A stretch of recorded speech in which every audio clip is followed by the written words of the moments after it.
Ginulantang ni Alex Eala ng Pilipinas ang Wimbledon ng sorpresang sinilat ang defending champion na si Iga Swiatek sa isang cardiac game na third round 7-6 to 6-2. Sa unang set, nakipagpukpukan si Eala sa mahaba, nakakapagod na malamarathon na tiebreak bago sinunggaban ng panalo.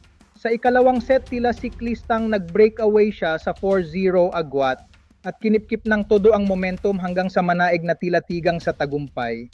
Si Swiatek ay 6 na beses na Grand Slam champion at itinuturing na titan ng tennis.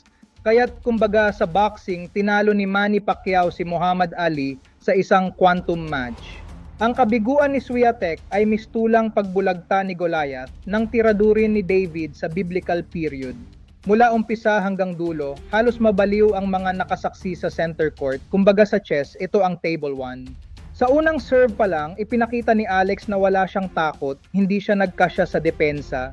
Bagkus siya ang nagkumpas sa laban na tila konduktor ng koro sa serye ng mga bilispalo gamit ang matitinding baseline shots. Kumbaga sa horse racing, rumimate siya ng 5-3 lead at nagkaroon ng set points. Ngunit ipinakita ni Swiatek na may puso rin siyang mandirigma, kaya't nakabawi at napuwersa ang tiebreak. Tila nanonood ng sabong sa gradas, tumaas ang presyo ng dugo ng mga tennis fans dahil ang tiebreak ay naging cardiac game sa NBA sa United States. Naipader ni Alex ang 5-2 cushion, ngunit iginuho agad ni Iga at nakaligtas sa ilang set points. Sa huli, ipinakita ni Alex ang talino sa laro, hindi nagpatinag, at tinapos ang set sa 11-9. Kapag nanalo ang underdog sa brutal na first set, dapat ay bumabawi ang limayado sa ikalawa. Pero tila pating na nakaamoy ng dugo si Eala, sakay ng agos ng momentum, lumangoy siya ng halos perpektong tennis. Gamit ang karanasan, naramdaman niya ang panghihina ng serve ni Swiatek, kaya't nakopo ni Alex ang 4 na sunod na laro para makuha ang 4-0 lead. Sinikap ng naghihingalong si Iga na makarecover, pero tuluyang isinalya ni Alex ang pintuan.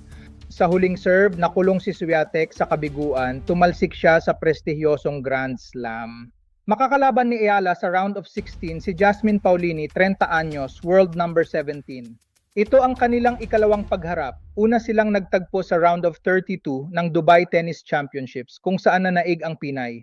Ang mananalo sa laban ni Eala at Paolini ay uusad sa quarterfinals kung saan makakaharap niya ang magwawagi sa pagitan ni Marta Kostyuk at Ashlyn Kruger. Yan po ang Sakto Quick News number 9. Antabayanan ang susunod sa serye sa saga sa Wimbledon ni Alex Eala sa Sakto Quick News number 10 na matutunghayan sa Sakto Facebook page, saktoradiotv.com website, Sakto Radio TV YouTube channel, Sakto Radio TV TikTok account at iba pa nating social media platforms. Scan QR code and subscribe. Ang inyong tagapagbalita, Angel Manato, maraming salamat po.